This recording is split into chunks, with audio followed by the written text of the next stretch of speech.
Sebelum menonton, jangan lupa like, subscribe, dan tekan tombol lonceng. Selamat menyaksikan. Jakarta International Expo Kemayoran menjadi pusat perhatian dunia e-commerce dengan digelarnya China International E-commerce Industry Expo dan Indonesia E-commerce Product Sourcing Exhibition atau CIAI IPSI 2024. Pameran yang diorganisir oleh China Council for the Promotion of the International Trade atau CCPIT ini berlangsung pada 19 September hingga 21 September 2024. Pameran e-commerce terbesar ini dibuka oleh Deputi Bidang Produk Wisata dan Penyelenggara Kegiatan Kemenparekraf Vincentius Jimadu, didampingi oleh Secretary of CPC Brands CCPIT Commercial Sub-Council Ren Guiying dan Chief Representative CCPIT Representative Office in Indonesia Li Feng. Acara ini bukan hanya sekedar tempat perusahaan menampilkan produk unggulan mereka, tetapi juga bertujuan mendorong pertumbuhan industri e-commerce di Asia Tenggara. CIAI IPSI 2024 menyoroti beberapa sektor utama seperti elektronik dan gadget, fashion dan aksesoris, kecantikan dan perawatan pribadi, peralatan rumah tangga dan furniture, makanan dan minuman, serta produk otomotif dan aksesoris. Total ada 1.000 lebih merek terkemuka yang memperkenalkan produk unggulannya, baik dari Indonesia maupun Tiongkok. Selain pameran produk, acara ini juga menyuguhkan berbagai kegiatan menarik seperti fashion show dari brand internasional, seminar mengenai kebijakan impor Indonesia dan digital marketing, serta workshop dan sesi networking bagi para pelaku industri untuk menjalin kerjasama bisnis baru. Salah satu sorotan utama pameran adalah fokus pada kolaborasi. CIAI IPSI 2024 menawarkan platform bagi perusahaan e-commerce Indonesia dan internasional untuk berkolaborasi. Melalui sesi pencocokan bisnis yang terarah, acara networking yang disusun dengan baik, dan lokakarya interaktif, pameran ini menciptakan lingkungan di mana perusahaan dapat berinteraksi secara langsung, menggali peluang baru, dan membentuk kemitraan strategis yang saling menguntungkan. Marketplace Institute adalah pelopor dan lembaga pelatihan profesional terkemuka di Indonesia sejak tahun 1990, menyediakan pembelajaran secara omni-learning di setiap sesi. Marketplace Institute mendorong perkembangan kompetensi dengan membawa pengetahuan pemasaran dunia ke Indonesia melalui World-Class Development Solution untuk klien. Marketplace Institute adalah omni-learning platform yang mengintegrasikan pengalaman belajar offline dan online di bidang marketing, bisnis, dan entrepreneurship. Program-program ditujukan bagi institusi maupun individu yang ingin mengembangkan kompetensi ke level lebih tinggi. Marketplace menyediakan layanan konsultasi pemasaran.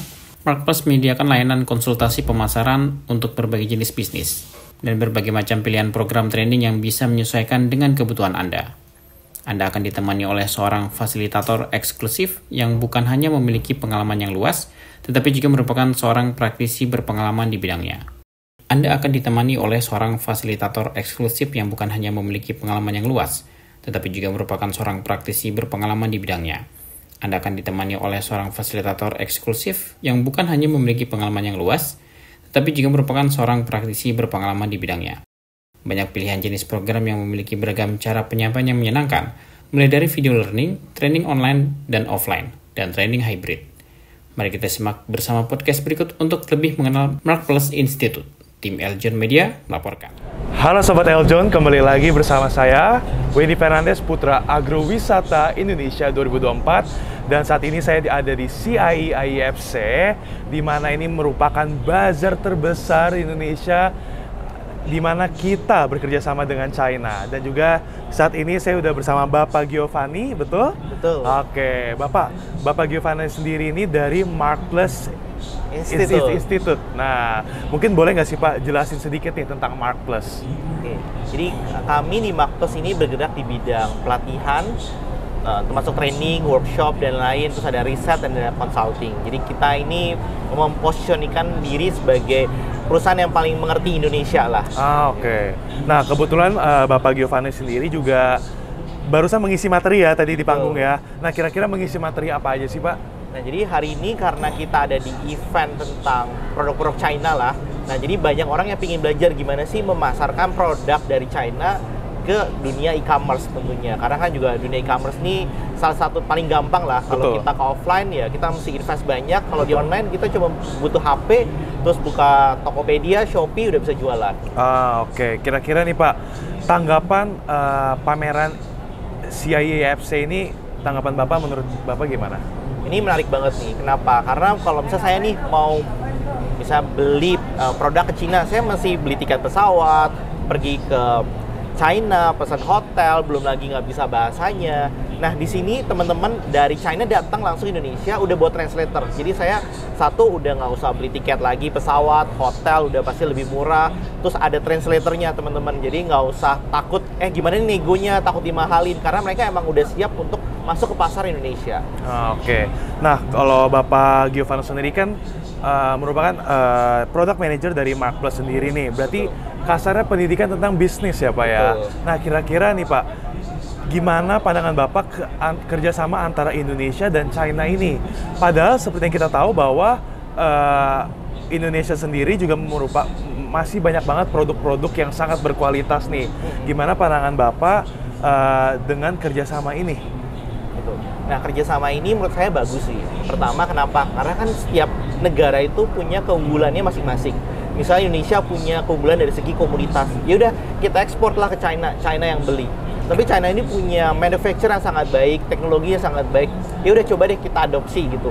Tapi ya udah yang pemerintah sayangkan adalah kita ini terlalu kebablasan untuk menggunakan barang dari China. Ya sebaiknya kita beli, terus kita coba belajar, dan kita produksi sendiri, atau enggak akhirnya jadi kerjasama, kita jadi joint venture ataupun merger. Benar banget. Jadi kita sebenarnya tuh Indonesia tuh banyak banget nih sumber daya manusianya ya Pak. Betul. Cuman mungkin mereka ini masih belum mengerti nih gimana sih cara buatnya, gimana sih cari bahan yang berkualitas tapi harganya murah juga gitu. Betul. Pak. Maka dari itu mungkin dari teman-teman semua bisa belajar di Mark Plus Institute juga ya Pak ya. Yeah. Oke, kalau dari Bapak sendiri tadi udah muter-muter bazar Pak? Udah tentunya. Udah. Oke, kira-kira produk apa yang memikat Bapak nih tadi? Oke, nah jadi kalau saya nih kalau pingin mulai bisnis ya, apalagi di Mark Plus kita bidang edukasi, saya butuh dua. Satu dari sisi demand-nya, jangan sampai kita ngambil nih barang dari China terus nggak ada demand-nya, kita bakal buang duitnya banyak untuk promosi. Terus kedua dari segi expertise. Nah, karena kita di Mark Plus nih dari sisi edukasi, demand-nya juga masih bagus, dan dari segi teknologinya juga kita pingin growth. Menurut saya misalnya kayak teknologi yang berhubungan dengan edukasi sih, mungkin kayak whiteboard, terus mungkin tadi aku juga lihat ada meja-meja untuk teman-teman misalnya sekolah gitulah. Jadi kan kalau sekolah kan butuh tempat nih untuk nulis, butuh apa. Nah, saya lihat juga harganya masih cukup reasonable lah kalau kita ngambil dari China. Oke. Nah, itu dia perbincangan saya dengan Bapak Giovanni Alexander.